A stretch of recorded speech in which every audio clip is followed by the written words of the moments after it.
श्वेत कृष्ण पीत प्रभा भिन्न चिन्मय अंजन सुधरेडुआ तेने अंजन गुणे दिव्य दृष्टी झाली कल्पना निमाली द्वैताद्वैत देश काळ वस्तू भेद मावळला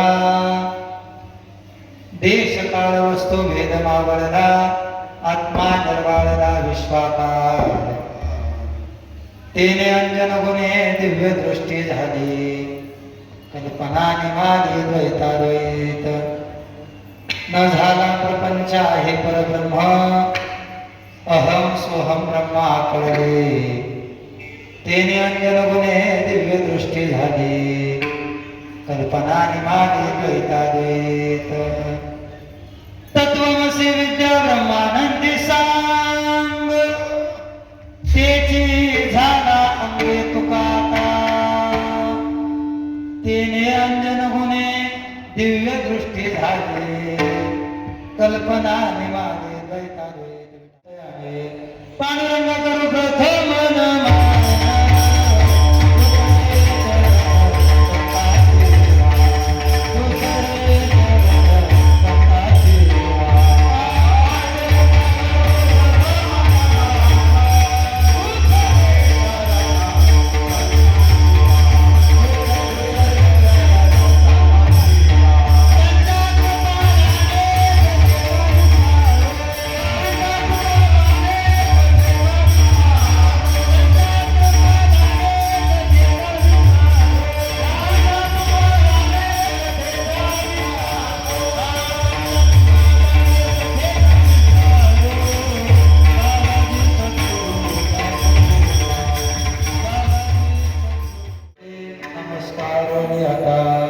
मस्तक हे पायावरी या वारकरी संतांच्या सेवे लागी सेवक झालो तुमच्या लागलो निज चरणा अहो स्वामी तुकया देवा यावरी न करावा अवेर विठाला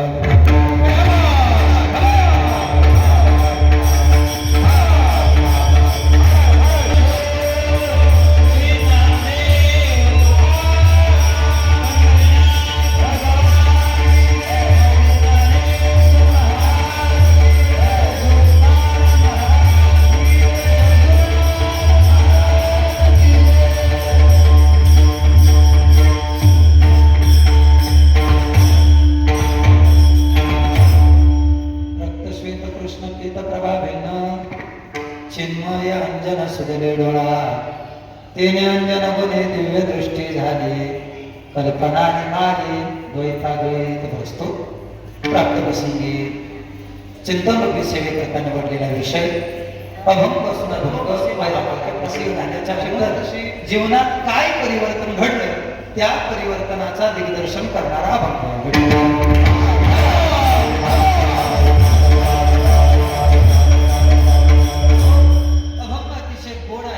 अतिशय महत्वाचा आहे मला वाटतं सगळ्यांच्या पाठातला नाही ऐक जरी अभंग सगळ्यांच्या पाठातला नसला पण पुढचा 1 तास जर तुम्ही इथे कीर्तनात असला तर हा अभंग कायमचा लक्षात राहील फक्त लक्ष आपलं तेवढं या ठिकाणी असलं पाहिजे ऐका अभंग चिंतनाच्या दृष्टीने आपल्याला अवघड वाटत असेल पण थोडीशी त्याचं सूत्र जर लक्षात आलं तर संपूर्ण अभंगाचा अर्थ आपल्या अंतःकरणात त्या ठिकाणी राहिल्याशिवाय राहणार नाही मंडळी ऐका अभंगाचा अर्थ अतिशय गोड आहे जगद ऋषी तुकोबराय म्हणतात रक्त श्वेत कृष्ण पीत प्रभा भिन्न मंडळी ऐका भगवान परमात्म्याने ज्या वेळेला या जगताची उत्पत्ती केल्याच्या नंतर या जगतामध्ये आजपर्यंत आपल्याला अनेकविध रंगांच्या छटा दिसलेल्या आहेत प्रामुख्याने तुकोबरा या ठिकाणी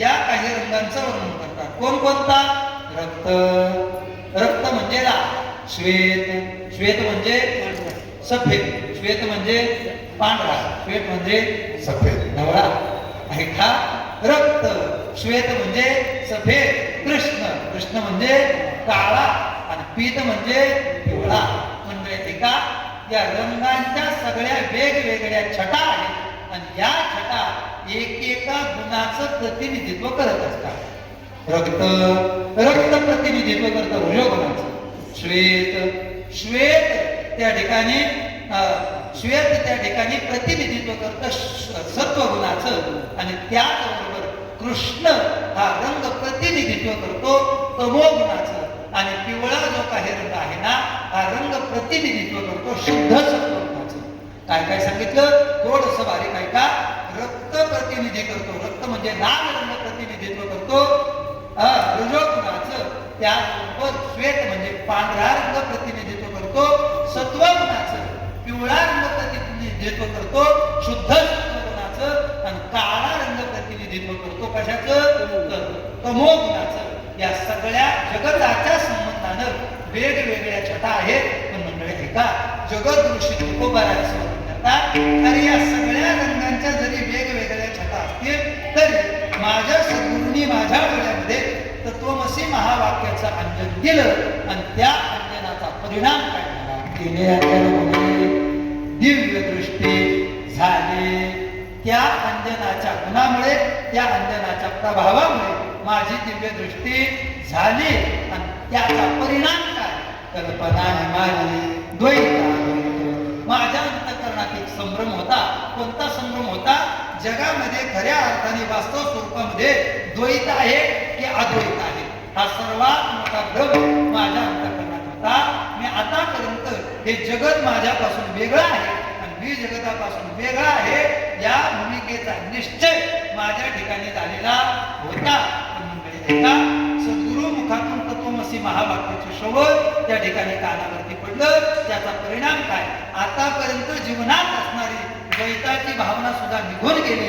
सद्गुरूच्या त्या दिव्य दृष्टीमुळं, त्या अंजनामुळं आता मी अद्वैतामध्ये स्थित झालो.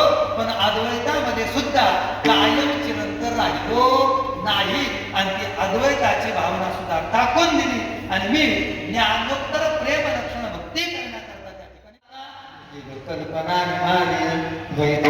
का हो महाराज, तुम्ही म्हणता द्वैत गेलं, तुम्ही म्हणता अद्वैत गेलं, नेमकं काय झालं हे आम्हाला थोडंसं विस्ताराने सांगा. त्यावेळेला तुकोबाराशी वर्णन करता की अरे आतापर्यंत मी स्वतःला या जगतापासून वेगळा समजत होतो. पण ऐका ऐका, त्या अंजनाच्या प्रभावामुळे हे जगतही मीच आहे आणि मीच काय आहे? जगत आहे. माझ्या दृष्टीमध्ये असणारा देशाचा भेद काय झाला? निघून गेला. वस्तूचा भेद काय झाला? निघून गेला. आणि कालाचा भेद सुद्धा निघून गेला. म्हणजे ऐका, आतापर्यंत मी द्वैतात होतो ना, मला असं वाटत होतं मी फक्त जन्माला येण्याच्या अगोदर नव्हतो, जन्माला आल्याच्या नंतर आहे.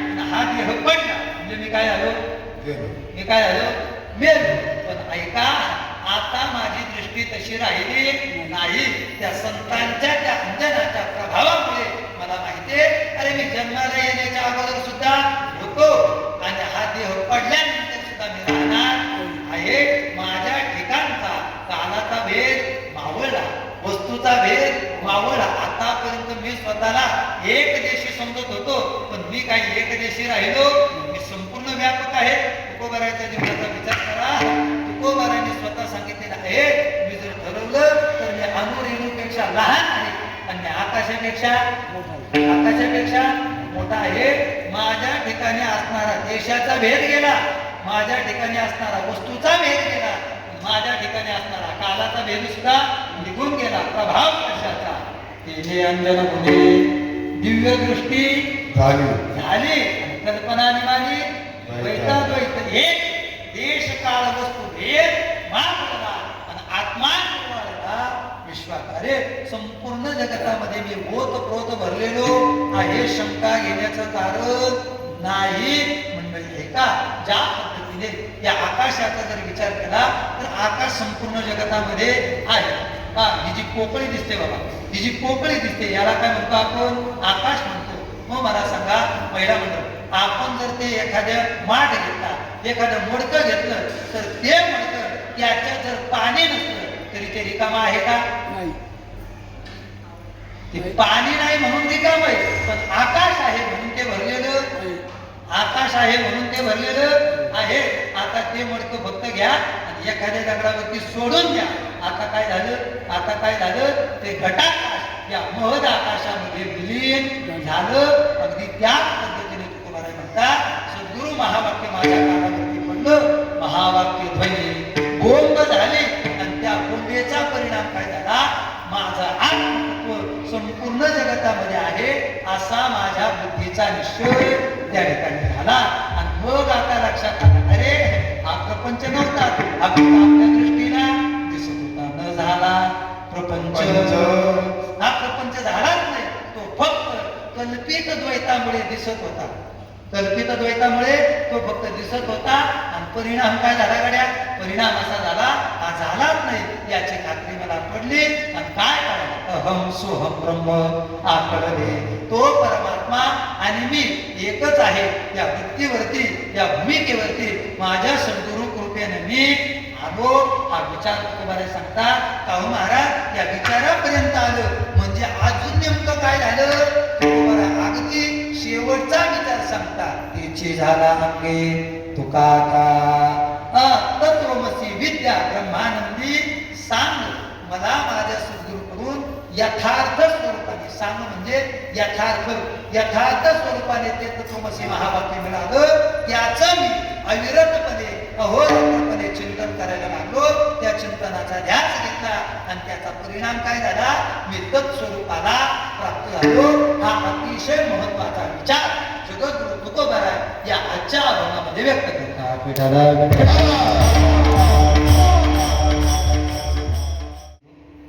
भगवान पंढरीश पांडुरंग परमात्मा कैवल्य साम्राज्य चक्रवर्ती विश्वमौनी नामबारा वैराग्यसे श्रीमंत श्री जगद्गुरु तुकोबारा आदी सकल संत मांदेळीच्या कृपेने असे अपार अकारण करुणावर मागे गेल्या 4 दिवसापासून आपण भूवैकुंठ पंढरपूर या नगरीमध्ये या क्षेत्रामध्ये पुरुषोत्तम मासाच्या निमित्तानं त्या ठिकाणी एकत्र आलेलो आहोत.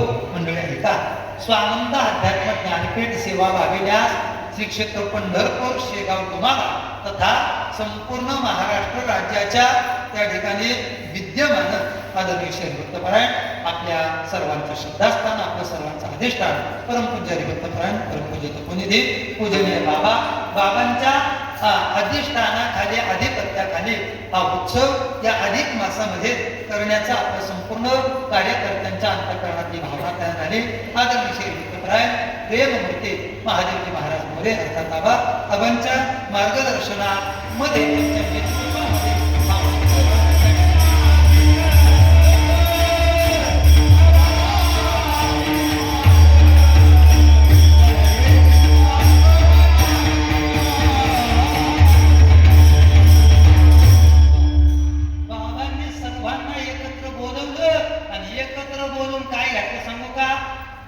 सांगू का, जयाने घातली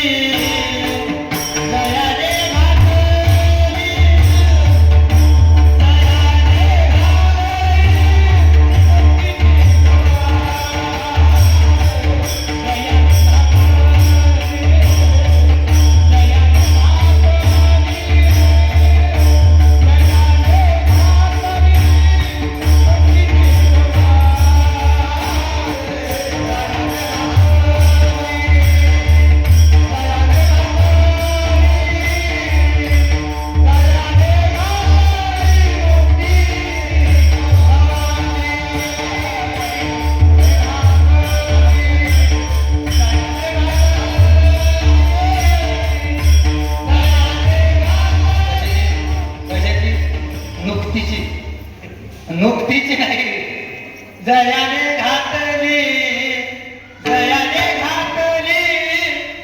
जयाने घातली मुक्तीची गवारी मेळवली माती वैष्णवांची. बाबांनी सर्वांना एकत्र केलं. महादेवी श्री भक्तपरायण प्रेममूर्ती महादेवजी महाराज मोरे बाबांनी आपल्याला सांभाळलं. एक सांगू का, सकाळी मला वाटतं का आमच्या बांधवदादांनी गोड भाव मांडला का बाबांनी आपल्या सर्वांच्या वरती बोधामृताचा वर्षाव केला आणि आबांनी आपल्या सर्वांच्या वरती प्रेमामृताचा वर्षाव केला. या 2 व्यक्तींनी हे एवढं मोठं अस्तित्व कुणासाठी तयार केलं, कुणासाठी, त्यांच्या स्वतःसाठी का, आपल्या प्रत्येकासाठी ही वास्तू या ठिकाणी तयार केली. आपलं त्र्यंबकेश्वर असेल, आळंदी असेल, पंढरपूर असेल, अर्थात महाराष्ट्रभर ज्या ज्या काही आपल्या शाखा आहेत, कल्याण असेल, महाड असेल, नाशिक असेल, सर्वत्र आपले अस्तित्व त्या ठिकाणी तयार केलं.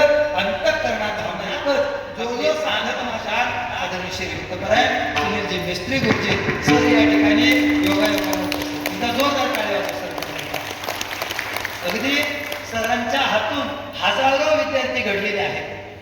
सर एक सांगू का, एखाद्या मुलाने फक्त नुसती थाप जरी टाकली तरी लक्षात येतो हा बाज कुणाचा आहे. आपल्या मिस्त्री घराण्याचा बाज अगदी महाराष्ट्राच्या पाठीवरती कुठे जा, फक्त एखाद्या बाबा विद्यार्थ्याने फक्त थाप जरी टाकला तरी लगेच लक्षात येतं का हा बाज फक्त आणि फक्त मिस्त्री घराण्याचा आहे. आदरणीय गुरुजी आहेत त्या ठिकाणी आजच्या या संकीर्तन सेवेकरता, गायनाच्या साठी करता पंढरपूर पहा. सगळ्या साधू संतांनी पंढरी क्षेत्राचा खूप मोठा महिमा त्या ठिकाणी वर्णन केलेला आहे. आणि अट्टाहासाने सांगितलं का पंढरपूरचे वारकरी वा नामदेव महाराज सांगतात, सुखा लागे जरी करसे तळमळ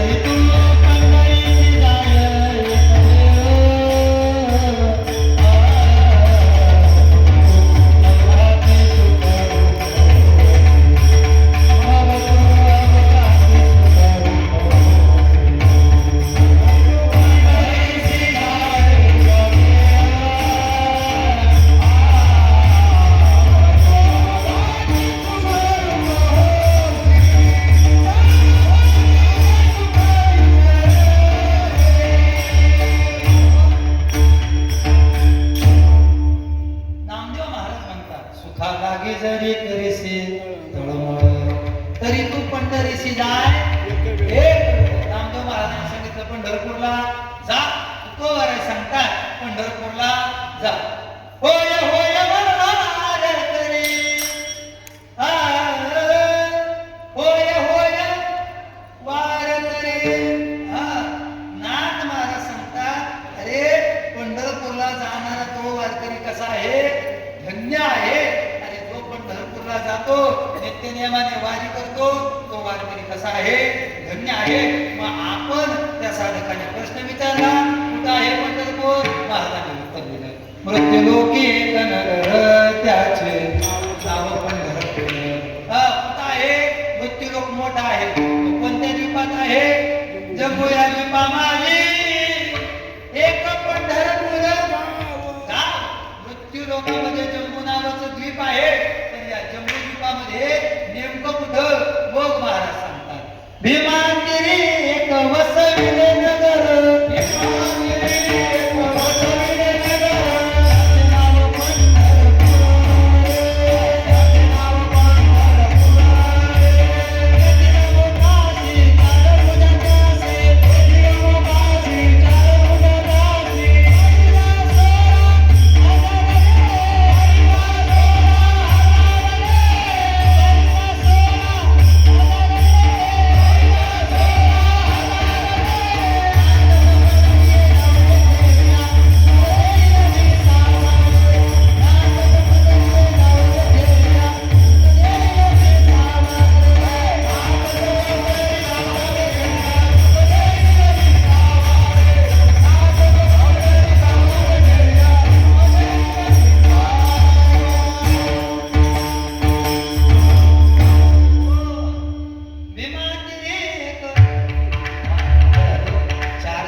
आवाज बसला तर त्याच्यामुळे थोडीशी गडबड होईल ते आपण सांभाळून घ्या म्हणजे ऐका बारकाईने थोडस विषय असा आहे या भीमा जलावरती पंढरपूर नावाचं क्षेत्र आहे तिथं आपण जावं पांडुरंगाचं दर्शन घ्यावं बघ महाराज आम्हाला पंढरपूरला जायचंय नेमकं या पंढरपूरला का आणखी कोणतं पंढरपूर म्हणजे ऐका काल चिंतन असं महाराजांनी केलं होतं अगदी गोड भाव त्यांनी सांगितला होता जसं हे पंढरपूर आहे त्या पद्धतीने आपल्या अंतःकरणाचे प्रत्यय सुद्धा हे पंढरपूर आहे आपला आत्मतत्व हा सुद्धा परमात्मा आहे मला वाटतं तो अभंग आहे की क्षेपक मला माहिती नाही पण तो गोड भाव आहे काय आहे आत्मा हा तो केवळ पांडुरंग आपलं आत्मस्वरूप हाच खरा काय आहे पंढरीश पांडुरंग परमात्मा आहे अगदी हा सुद्धा आहे याच्या शंका घेण्याचं कारण नाही तो हे आहे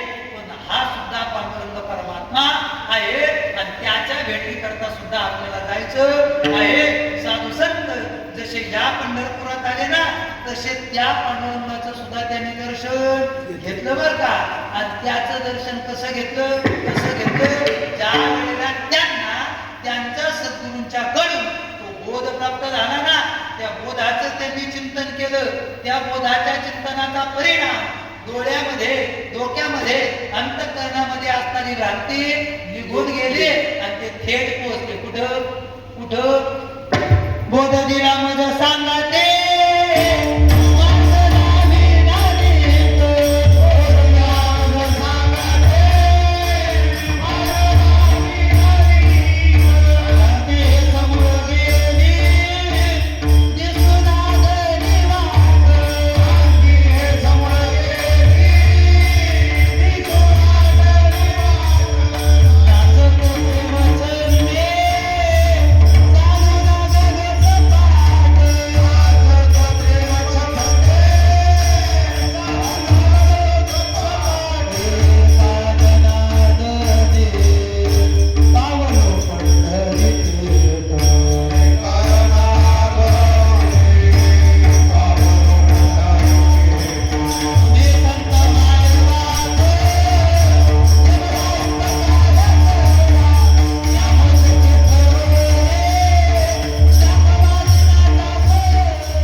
आणि त्या बोधाच्या चिंतनाने भ्रांती गेली आणि त्याचा परिणाम कुठं पोहोचलो?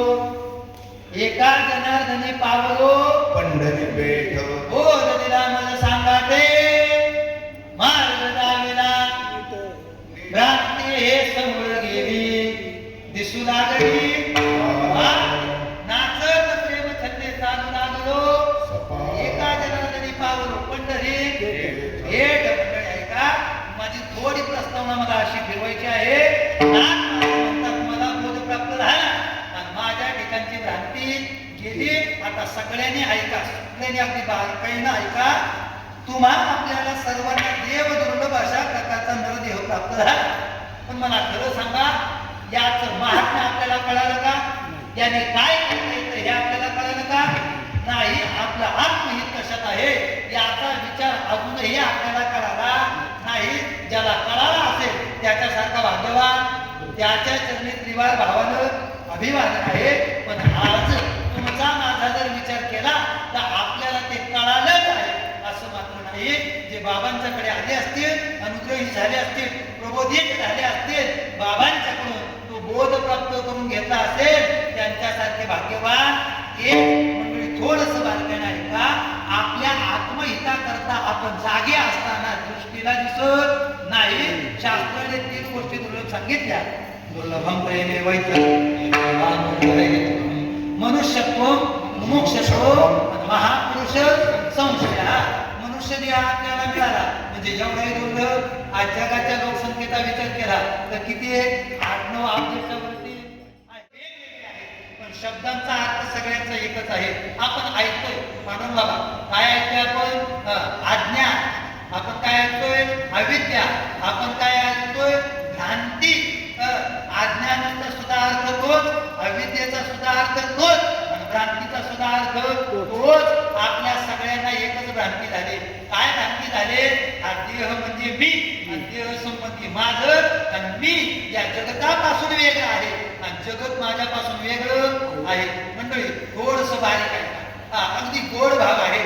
वास्तविक हे जगत जगत नसून ते परमतत्वच आहे असा विचार श्रीमद आद्य गुरु शंकराचार्यांनी सांगितला आणि तो या अर्ध्या श्लोकात.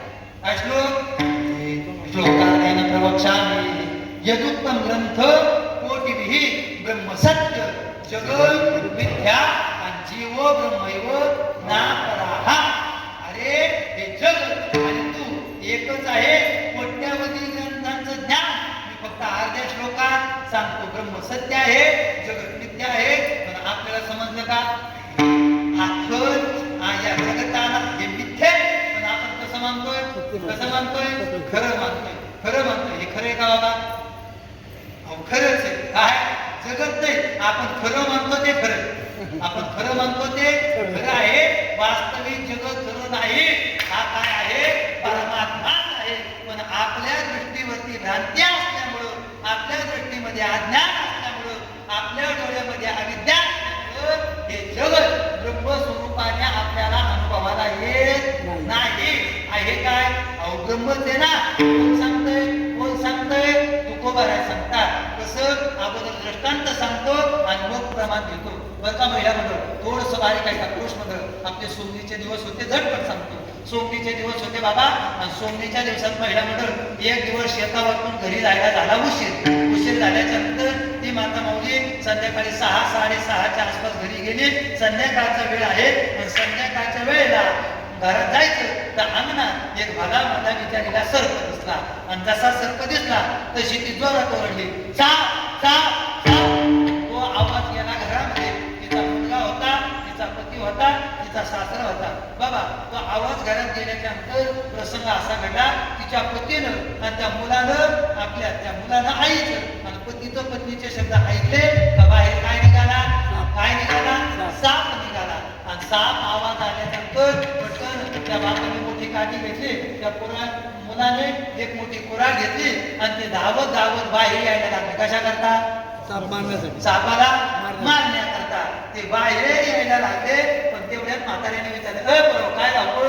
काय नाही बाबा, बाहेर साप निघाला. साप निघाला? हो साप. अरे पण एवढ्या अंधारात आता त्याला शोधाल कुठं? एक काम करा, जाता जाता लाईटचं बटन चालू काय सांगितलं? लाईटचं बटन चालू करा. त्या मुलाने ते बटन दाबलं, अंगणात गेला आणि मंडळी या एवढ्या सगळ्या प्रकारामध्ये कमीत कमी त्यांचे 2 मिनिटं गेलेले होते. 2 मिनिटात ते बाहेर आले आणि बाहेर आल्याच्या नंतर पाहतात तर काय 2 मिनिट झाले तरी सुद्धा तो साप अजूनही जागच्या जागी होता. जागच्या जागी होता. म्हणजे मला खरं सांगा तो काय होता? ती काय होती? दोरी होती. दोरी. तो काही सर्प नव्हता. फक्त त्या दोरीवरती सर्पाचं काय झालं?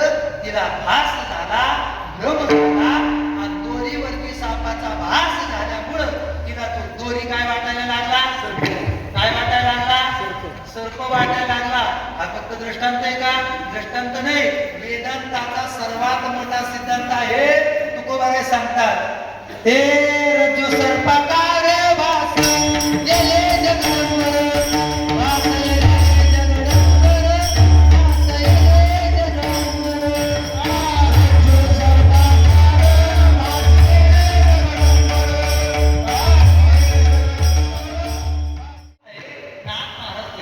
रज्जुवरी भासे मिथ्या सर्प, शुक्तीवरी रजत पाहता डोळा दिसेल. आणि रज्जुवरी भासे मिथ्या सर्प.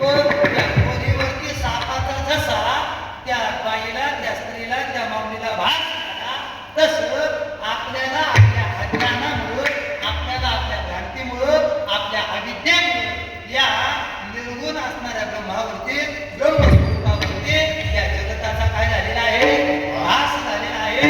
आणि हा भास, ही भ्रांती कुठपर्यंत जात नाही? जोपर्यंत सद्गुरु मुखातून ते गुरुवाक्य आपल्या कानापर्यंत येत नाही. ती कधी जाते भ्रांती? ते गुरुवाक्य कानावरती पडण्याच्या नंतर भाषा ज्ञानोबाराची आहे का? ज्ञानोबाराची जे भ्रांतीपासून हेरतले, गुरुवाक्य मन धुतले, मग आत्मस्वरूपी घातले हरोनिया. गुरुवाक्याने काय जाते हो? काय जाते? भ्रांती जाते. आणि भ्रांती जाण्याकरता त्या ज्ञानामृताचा, बोधामृताचा वर्षाव तुमच्या माझ्यावरती व्हावा लागतो. म्हणजे भ्रांती कशात झाली? आपल्याला डोळ्यात झाली बरं का? आपल्याला दिसत नाही, सगळं अंधुक दिसतंय. म्हणजे जगत स्वरूपाला प्रतितीला येतंय. मग अगोदर या डोळ्यात जे गेलंय ना ते निघालं पाहिजे. जे डोळ्यात गेलंय ना ते निघालं पाहिजे. मग बाबा ते जातं कशाने हो? जातं कशाने? त्या अंजनाने जातं. अंजन आहे. कशाने जातं? काजळ आहे आणि अंजन आहे. महिला मंडळ काजळ डोळ्यात लावतात. मग कशा करता? फक्त चांगलं दिसण्याकरता का? नाही. जर काही घाण वगैरे गेली असेल तर ती सुद्धा निघाली पाहिजे. मंडळी ऐका, त्या काजळाचा पुढचा विचार आहे ते अंजन जर गेलं तर डोळ्यामध्ये नको असलेलं सगळं बाहेर निघतं आणि डोळे कसे होतात? स्वच्छ होतात. आणि डोळे स्वच्छ झाले तर मग सगळं स्पष्ट दिसतं. मंडळी ऐका, तुकोबाराय सांगता मला माझ्या सद्गुरूकडून त्या ज्ञानाचा, त्या बोधाची प्राप्ती त्या ठिकाणी झाली. आणि त्या बोधाचा परिणाम काय झाला? त्या परिणामाचा विचार अभंगाच्या दुसऱ्या चरणात. ते अंजन गोने दिव्य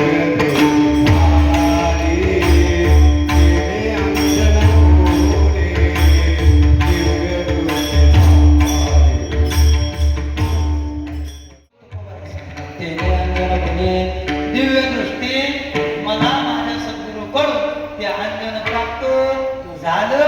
आणि त्या अंजनाचा परिणाम डोळ्यात जी काही भ्रांती गेली होती, जी काही अविद्या होती, जे काही अज्ञान होतं, ते सगळंच्या सगळं निघून गेलं आणि डोळे स्वच्छ झाले. आता मला या संपूर्ण जगतामध्ये तोच परमात्मा आहे असं दिसायला लागलं. हे अंजन तुम्हा आपल्या प्रत्येकाला प्राप्त झालं पाहिजे. एक सांगू का? हे अंजन फक्त तुकोबारायांना मिळालं का हो? तुकोबारायांना मिळालं का? नाही ना, ज्ञानोबारायांना सुद्धा मिळालं. गोड सांगतात कृष्णांजन एक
रखुमा देवीवर विठ्ठल दिनाचा दयाळ बाप रखुमा देवीवर विठ्ठल दिनाचा दयाळ धर्म जागो सदैवा जे बाप रूप आंधळ्या त्याचे नाव मी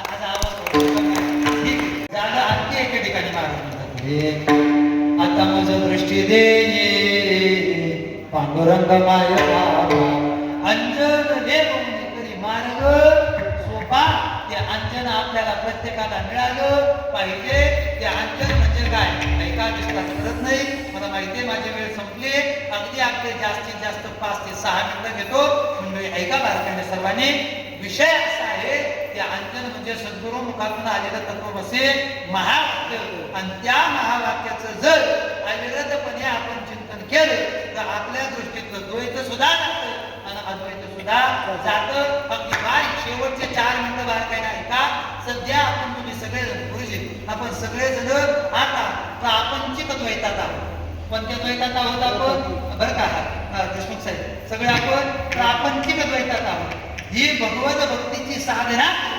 आपल्याला पारमार्थिक अद्वैतामध्ये जायचं आहे आणि पारमार्थिक अद्वैत प्राप्त झालं तर पुन्हा ते पारमार्थिक अद्वैत टाकायचं आणि पुन्हा पारमार्थिक द्वैतात यायचं आहे याला म्हणतात द्वैत आणि अद्वैत या द्वैत आणि अद्वैताच्या पलीकडे आपल्याला जायचं आहे आता थोडंसं बारीक ऐका हा देह म्हणजे मी आहे ही आपली प्रापंचिक द्वैताची भूमिका आहे मी वेगळा आहे आणि तो परमात्मा वेगळा आहे ही आपली प्रापंचिक भूमिका आहे बर आता आपल्याला साधना करून जायचंय तो परमात्मा आणि मी एकच आहे या अद्वैताच्या भूमिकेमध्ये जायचं आहे पण आता अद्वैताच्या भूमिकेत गेलं तर भगवत भक्तीचा आनंद नाही कीर्तनाचा आनंद नाही हरिपाठाचा आनंद वाणीचा आनंद नाही अद्वैतामध्ये तो विचार नाही मग आपल्याला ते सुद्धा टाकायचंय आणि त्याच्या पलीकडे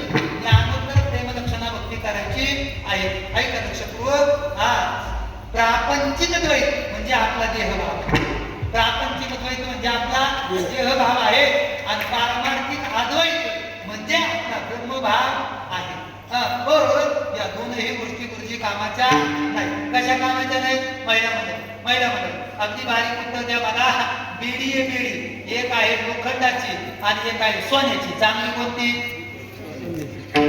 सोन्याची सध्या 1,60,000 मग त्याने काय ठरवलं आपण जवळपास मुलगी शोधायच्या भानगडीत पडायचं नाही तिथून जायचं थेट कुठं जायचं बंगालला जायचं कुठं जायचं बंगालला कशा करता बायको करण्याकरता तो गेला थेट बंगालला कशा करता बायको पाहण्याकरता कर्मधर्म संयोगानं त्याला एक मुलगी मिळाल्याच्या नंतर तिच्या बरोबर लग्नाकरता तो तयार झाला पण आता ती बंगालची असल्यामुळं तिला तिथली विद्या येत होती कोणती तुम्हाला माहिती सगळ्या तुम्ही हुशार कोणती विद्या येत होती बंगाली विद्या तिला येत होती आणि मग बंगाली विद्या येत असल्या कारणानं तिच्या बरोबर ते लग्न वगैरे झालं त्याचा प्रवास पटकन झाला बरं का कारण त्याच्याकडे वेळ नव्हता माझ्याकडे पटकन घरी आल्याच्या नवीन लग्न झालेलं जोडपं आता ते कसं वागतं हे मी तुम्हाला वेगळं सांगायला सगळेजण आपण त्याच्यातून गेलेलो आहोत आता ते लग्न वगैरे झालं एक 8 दिवस गेले आणि 8 दिवसामध्ये त्या मुलीनं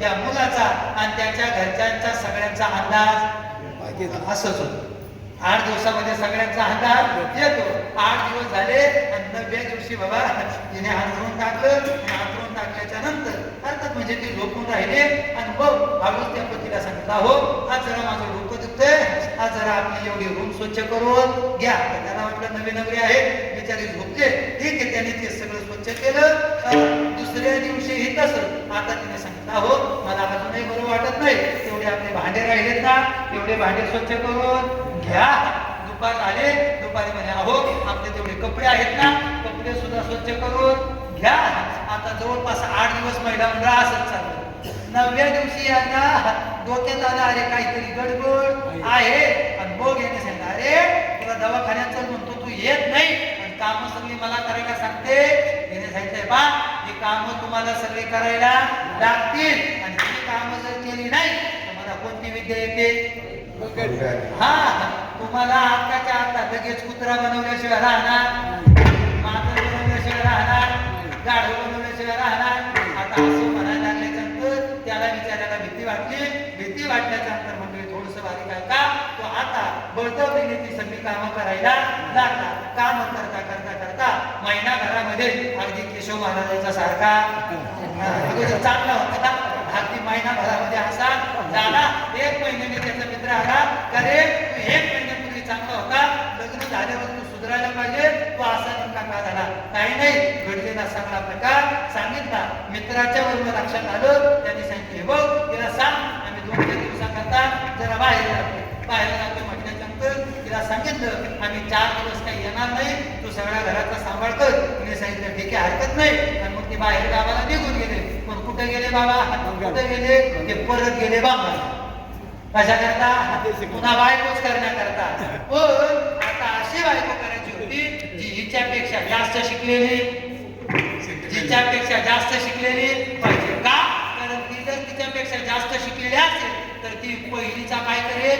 बंदोबस्त करेल. आणि या दृष्टीने ते त्या ठिकाणी गेल्याच्या नंतर पुन्हा एक पत्नी केली. ती तिच्यापेक्षा जास्त पहिलीपेक्षा जास्त शिकलेली होती. मंडळी ऐका, तिला घडलेला सगळा प्रसंग सांगितला. प्रसंग सांगितल्याच्या नंतर तिने सुद्धा सांगितलं काळजी करू नका, मी तिथं गेले तर तुमच्या पहिल्या बायकोचा बंदोबस्त केल्याशिवाय राहणार नाही. फक्त एक काम करा, मी तिथं गेले तर ती तुम्हाला विचारेल ही कोण आहे? तुम्ही म्हणायची माझी बायको आहे. मग तिला राग येईल, ती तुमच्या बरोबर भांडायला लागेल. मला तुमच्यावर राग आहे, मी तुमच्याबरोबर भांडायला सुरुवात करेल. आणि एकदा का सुरुवात झाली का हे तांदूळ तुम्हाला देते. 2 पुड्यांच्या मध्ये तांदूळ दिले. एका पुढे दिले गुरुजी लाल तांदूळ आणि एका पुढे दिले बाबा काळे. सांगितलं हे लाल तांदूळ घ्यायचे, आमच्या दोघींची झटापट झाली का आमच्या अंगावरती टाकायचे. आमच्या अंगावरती टाकले का म्हणजे तुमची जी पहिली बायको आहे ना ती होईल काळी घाल आणि दुसरी आहे ना मी होईल पांढरी घाल. मी काय होईल? पांढरी घाल. मग आम्ही घाली झालो का तुम्ही पटकन घरात जायचं. घरात गेले का एक मोठं लाकूड आणायचं आणि तुमची जी पहिली बायको आहे ना काळी घाल त्या काळी घालीच्या डोक्यात टाकायचं. असं टाकलं का टाकायच्या नंतर ते गतप्राण होईल. आणि दुसरी जे काळ्या पुडीमध्ये जे तांदूळ आहे, काळे तांदूळ आहे ते घ्यायचे, माझ्या पांढऱ्या घालीवरती टाकायचे. मग मी पुन्हा काय होईल? मनुष्य होईल. आपला सुखाचा संसार चालेल. असं सगळं पूर्ण झालं. तो प्रवासावर आला. त्याप्रमाणे सगळं घडलं. त्या दोघींची झटापट झाली. त्याने 10 पुडीचे तांदूळ घेतले, तिच्या दोघींच्या अंगावरती टाकले. पहिली झाली काळी घाल आणि दुसरी झाली पांढरी घाल. आणि बघ हा पटकन घरात गेला, लाकूड आणला. लाकूड आणल्याच्या नंतर लगेच काळ्या घालीच्या डोक्यात टाकला. चालेवरती तिचा गोविंद आहे नमुना. बिचारी मेली आणि मेल्याच्या नंतर मग आता काय करावं? काय नाही, ठरल्याप्रमाणे त्या काळ्या पुडीतले तांदूळ घेतले, काळे तांदूळ घेतले आणि पांढऱ्या घालीवरती टाकणार. पांढऱ्या घालीवरती टाकणार. तेवढ्यात तो मित्र आला. म्हणे काय करतोय? काय नाही म्हणे, आपण जसं ठरलं ना तसं करतोय. त्याने सांगितलं अगं येडी हळद ती पहिली तरी कमी शिकलेली, तिच्यापेक्षा जास्त शिकलेली आहे. त्याच्यामुळे हिच्या सुद्धा नादाला लागू नको. माझा दृष्टांत इथं संपला. आता जी काळी घार आहे ना, काळी घार म्हणजे देहभाव, काळी घार म्हणजे देह आणि पांढरी घार म्हणजे ब्रह्मभाव. आपल्याला देहभावात राहायचं नाही, आपल्याला ब्रह्मभावात राहायचं नाही. या दोन्हींच्याही पलीकडे जे ज्ञानोत्तर प्रेमलक्षणा भक्ती आहे ना तिथपर्यंत आपल्याला जायचंय. आणि ती भक्ती आपल्याला प्राप्त होते कधी? सद्गुरूच्या बोधाने. तुकोबाराय म्हणतात मला माझ्या जीवनामध्ये तो प्राप्त झाला आणि तत् स्वरूपाला प्राप्त झालो. अभंगाचं डायरेक्ट शेवट सद्गुरु मुखातून मला प्राप्त झालं. मी त्याचं चिंतन केलं आणि मी तत्स्वरूपाला प्राप्त झालो. आता मी सर्वव्यापी आहे. मी जगामध्ये ओतप्रोत भरून उरलेलो आहे. या विचारापर्यंत, त्या बोधापर्यंत तुम्हा आपल्या प्रत्येकाला येतं. पण कधी सद्गुरूच्या अंकित झाल्याच्या नंतर त्यांच्या चरणाचे अंकित झाले तर मग ते सहज आपल्यावरती त्या बोधामृताचा वर्षाव करतात. ज्ञानोबाराच्या भाषेत आहे आहे बाबा अपेक्षित जे आपले ते सांगतील पुसिले आणि जे जे अंतःकरण बोधले संकल्पाने त्या व्यक्तीवरती या विचारापर्यंत ते आपल्याला आणून ठेवतात. आपण त्यांच्या सहवासात आहोत आणि त्यांच्या सहवासात असताना आपण सर्वांनी भजन केलं पाहिजे. भजन केलं तर त्या विचारापर्यंत आहोत आणि नाही. सगळ्यांनी याचा मोठ्या प्रेमाने हात वर करा. बरं करा हात वर, करा हात वर आणि द्या आळस. अरे नाही हो